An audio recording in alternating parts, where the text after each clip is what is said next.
Attention, attention. Tu veux découvrir comment obtenir un repas supplémentaire gratuit dans ton prochain vol ? Ou tu veux savoir ce que les passagers font pour ennuyer les agents de bord ? De quoi je parle ? Eh bien, des secrets et des cauchemars des agents de bord qui vont enfin vous être révélés.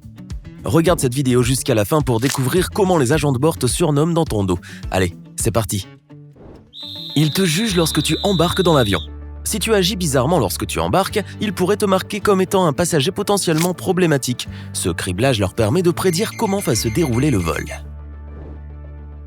Et l'un des agents de bord te compte. As-tu déjà remarqué que certains des agents de bord te saluent en ayant les mains derrière leur dos ? Ce n'est pas parce qu'ils viennent de changer l'huile du moteur et de lubrifier l'avion, c'est en fait parce qu'ils tiennent un compteur spécial afin de compter le nombre de passagers qui ont embarqué. Certains passagers embarquent les gilets de sauvetage en partant.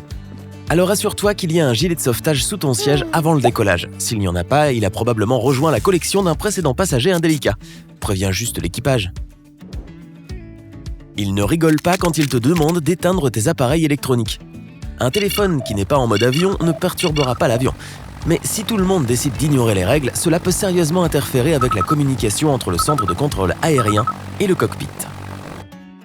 Si tu utilises les toilettes avant le décollage, les agents de bord doivent en informer le pilote. Si tu bois trop de café à l'aéroport, va aux toilettes avant d'embarquer dans l'avion. Les membres de l'équipage devront informer les pilotes s'il y a un passager dans les toilettes et ils ne décolleront pas jusqu'à ce que tu en sortes. Ils ne veulent pas que tu tombes. Les agents de bord ne sont pas payés pour t'aider à placer tes valises dans les compartiments. En fait, ils ne sont pas payés pour te saluer, pour te montrer ton siège, ou même pour les heures qu'ils passent à attendre quand le vol est retardé. Ils sont seulement payés pour les heures de vol. Leur emploi du temps est intense. Non, ils ne campent pas dans des tentes et ils ne rejoignent pas une nouvelle destination idyllique tous les jours. Ils n'ont pas d'heure de travail fixe et parfois, surtout au début, ils sont d'astreinte. Cela veut dire qu'ils doivent être prêts à aller travailler à n'importe quel moment de la journée pour remplacer quelqu'un. Ils doivent se trouver à une distance de 90 à 120 minutes de l'aéroport. Ils ne se connaissent pas tous. Il est rare qu'un équipage travaille toujours ensemble. Dans la plupart des cas, ils découvrent avec qui ils vont voler juste avant le voyage lors du briefing.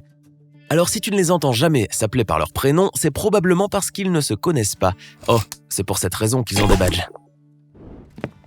Tu rends leur travail plus difficile en te promenant dans les couloirs après le décollage. C'est le moment le plus chargé pour l'équipage, étant donné que les agents de bord commencent à faire des allers-retours avec un chariot lourd à chauffer tes repas et à préparer les boissons. Quand les passagers choisissent de s'étirer les jambes ou de voir un ami qui se trouve dans une autre file, cela commence à faire des embouteillages. C'est ce qui ralentit le service des repas et c'est ce qui irrite les agents de bord. Tu as le droit de demander plus de nourriture. Il y a généralement des repas en trop dans presque tous les vols. Si tu as encore faim, tu ne perds rien à demander. Ces plats sont seulement bons pour une courte période de temps, alors ils seront probablement jetés à l'arrivée, à part si les membres de l'équipage les mangent après le vol.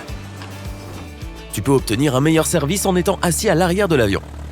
La distance entre leur office et ton siège est plus courte si tu t'assieds à l'arrière de l'avion. Par contre, si tu es à l'avant de l'avion, les membres de l'équipage pourraient recevoir 50 autres requêtes sur le chemin et tu pourrais ne jamais recevoir cette couverture supplémentaire ou tes bouchons d'oreilles. Je prends généralement un siège à l'arrière de l'avion. Et toi ? Tu préfères le siège à côté du hublot ou du couloir ?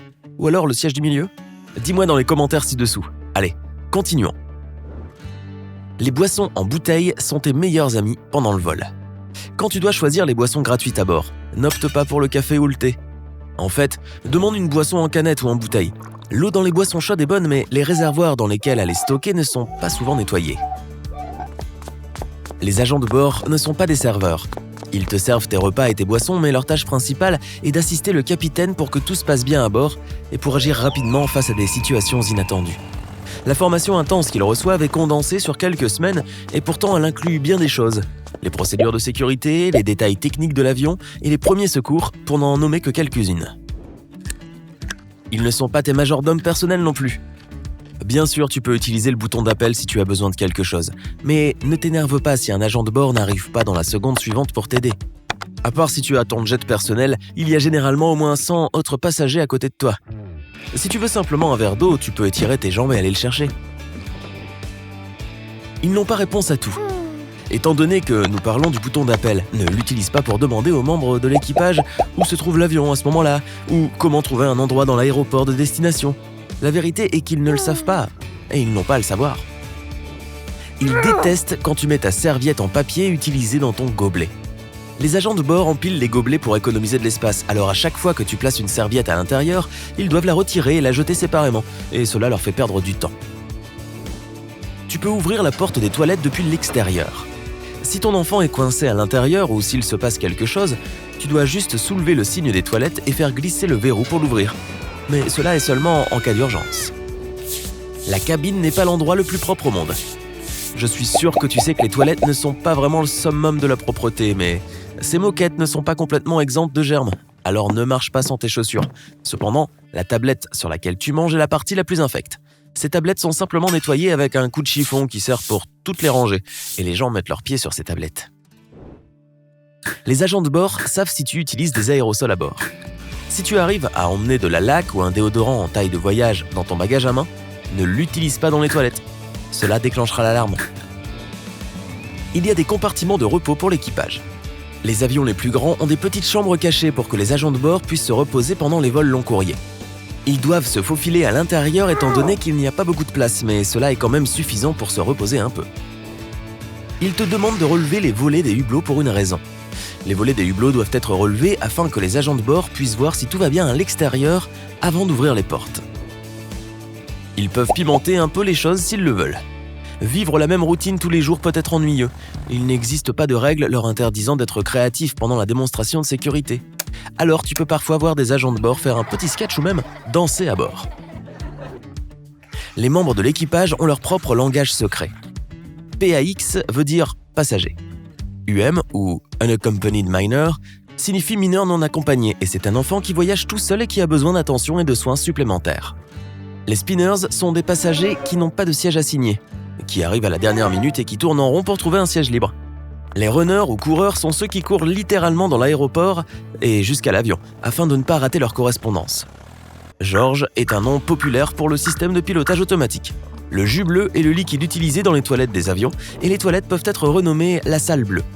Quant aux sièges pliants spéciaux que les agents de bord utilisent pendant le décollage, l'atterrissage et les turbulences, cela s'appelle un strapontin. Et enfin, si tu t'es mal comporté à 9000 mètres d'altitude et que les agents de bord te proposent de régler ça dehors, ne les écoute pas. Je rigole. Alors si tu as appris quelque chose de nouveau aujourd'hui, appuie sur j'aime et partage cette vidéo avec tes amis. Voici d'autres vidéos cool que tu vas adorer. Clique sur la vidéo de gauche ou sur celle de droite et reste du côté sympa de la vie.